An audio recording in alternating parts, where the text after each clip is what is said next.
But they've told us, they meaning people in power, have told us what they want to do next. So the UK is currently the head of the G7 group. That's the world's most economically advanced countries. And the UK currently chairs the G7 group. Our Chancellor, who does our economy, called Chancellor of the Exchequer, his name's Rishi Sunak. He put out this video saying that what they want to do is bring in this thing called the central banking digital currency. They want to replace fiat paper money with digital money as a competitor to Bitcoin and crypto money, right? But instead of being decentralized currency, it will be controlled by a government. It's digital currency, but controlled centrally through the banks, Bank of England.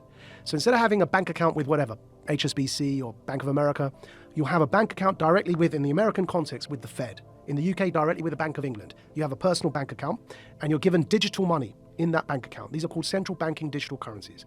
The Chancellor of the Exchequer in the UK has already announced their intention to do this as the G7 group. And these, if you look up... this sounds terrifying. If you look up, there's a specific article in the Telegraph, programmable digital currency, yeah? Central bank digital currency, is that the one down below? Digital currency should be programmable. See that one there? Yeah? But you can see the word there, right? Programming in the headline. Now, what they're doing is they're saying that this digital currency, once you're, because, everyone knows that with inflation at over 5%, it's now 5.4%, right? Our fiat money, the paper money, is increasingly becoming worthless, and we're headed towards a big disaster. The Fed wants to raise interest rates. But we're in so much debt that if you raise interest rates, people are going to suffer because everyone, we're living on debt as Western economies.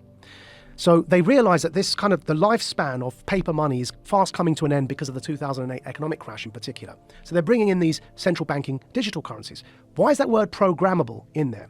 So what they said in that article, and the Chancellor put a video out saying this as well, they said, right, what they've said and why the word programmable was in that headline was, they've said that this money that you will earn from work, instead of having paper money, you have this digital money.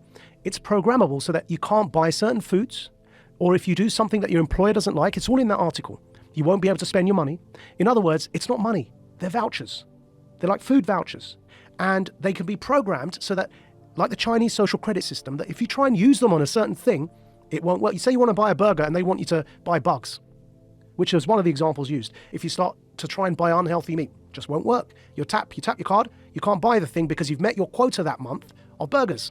You have to buy something like a vegan meal. So it won't just be money in the sense of the way we have dollars or pounds today. Yeah. It'll be something that's controlled in terms of your ability to distribute it. Which is why I'm calling it a voucher. It's a coupon. But even a coupon, if you have a coupon to buy bread, you can still buy the bread. Yeah.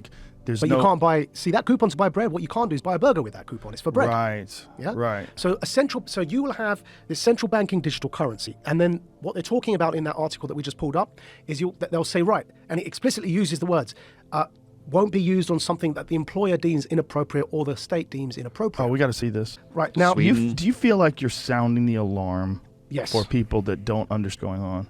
So here, I'll pull it up for you here, yeah? So there's the video. Yeah. I don't know if your camera can see that, but no. There's the video. There's him speaking about it. The G7 is launching a set of public policy principles for retail central bank digital currencies, CBDCs. Central bank digital currencies could be a digital version of money, a bit like a digital banknote that could be used alongside physical notes and coins. Unlike most of the digital money people use daily today, it would be issued directly by a central bank, like the Bank of England in the UK. And governments and central banks across the world are working together, looking into what having a digital currency might mean in practice. Right, so that's the guy who runs our economy in the UK. His name's the Chancellor of the Exchequer. And here is the article. Bank of England tells ministers to intervene on digital currency programming. Yeah, and here's a quote from the article. This is in the Telegraph, the one he pulled up, but it was behind a paywall, so I'll just read the quote. Digital cash could be programmed to ensure it is only spent on essentials or goods which an employer or government deems to be sensible. You've got a scenario now that you're checking in and out everywhere you go using vouchers that are programmed and you can only spend where you're told you can spend them. There's another word for that, man. That's called the Chinese social credit system. That's what it's called. And anyone who watches Black Mirror will know what I'm talking about. That's that TV show, right? Yeah. So what they are telling us, and when I say they, who's they? People in power. That's the head of our economy, the Chancellor of the Exchequer, second most powerful person other than the Prime Minister and maybe the Foreign Secretary in the UK, right? He's telling us, I just played it there for you, he's telling us that's what he, as the UK, the head of the G7, want to bring in for the G7. So a scenario where, like in New York at the moment, because the passport infrastructure is in place, you bring in that digital currency and you've got this total control.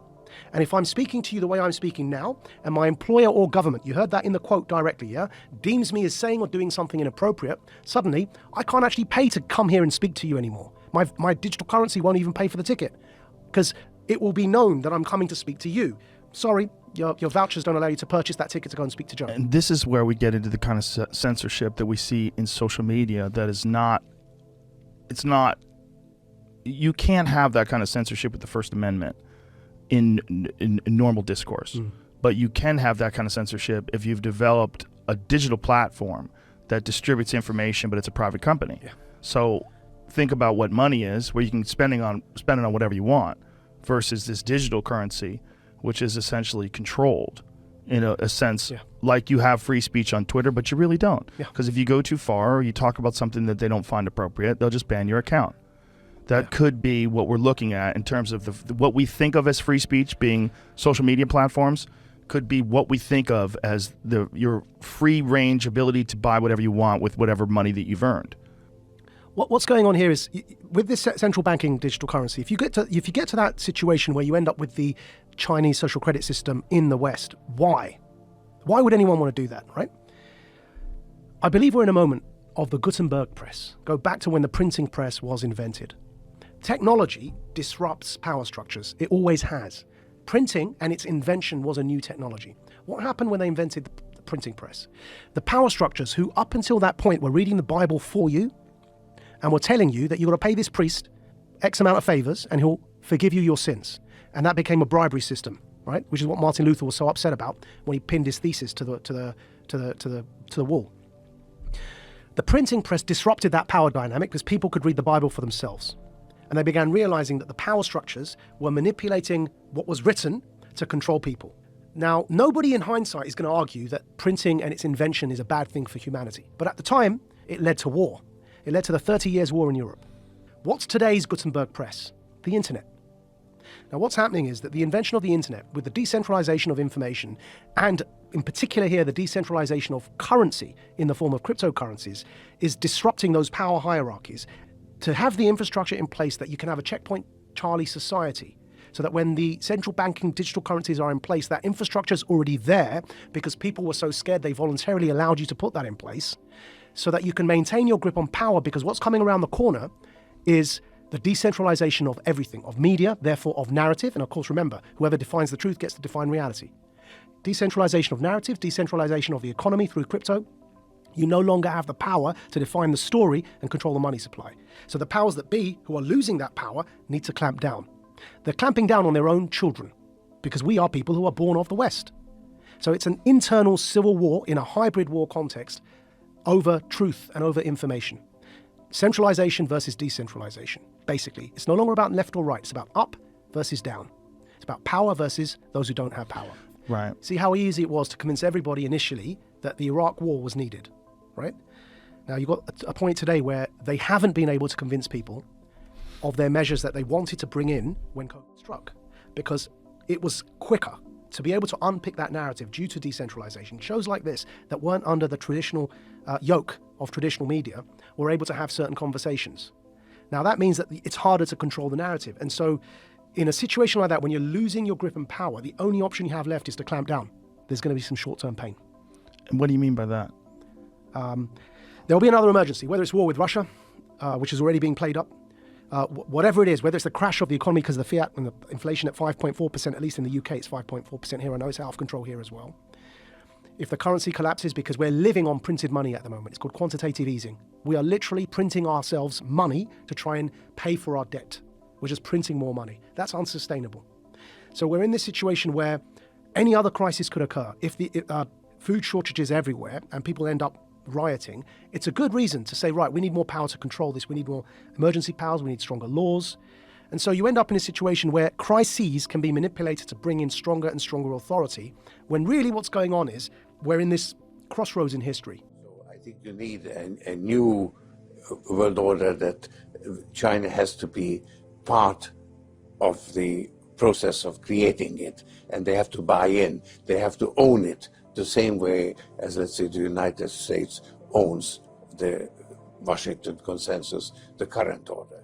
And what about the American concern that aiding and abetting this move away from the dollar as the world's reserve currency ultimately means a weakening of the U.S. economy? It is not necessarily in our interest to have the dollar as the sole world currency, because as the world economy grows, it needs additional currency. And if the dollar is that additional currency, it means that the US has to have a chronic current account deficit. And that is not appropriate. So I think it's in our interest as well to reform the system. I think this is a healthy, if painful, adjustment that the world has to go through. But the system we have now has actually broken down, only we haven't quite recognized it. And so you need to create a new one. And this is the time to do it.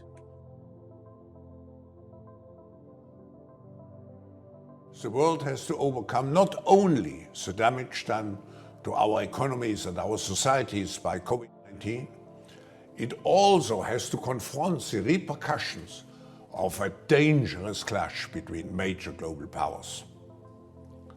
History is truly at a turning point.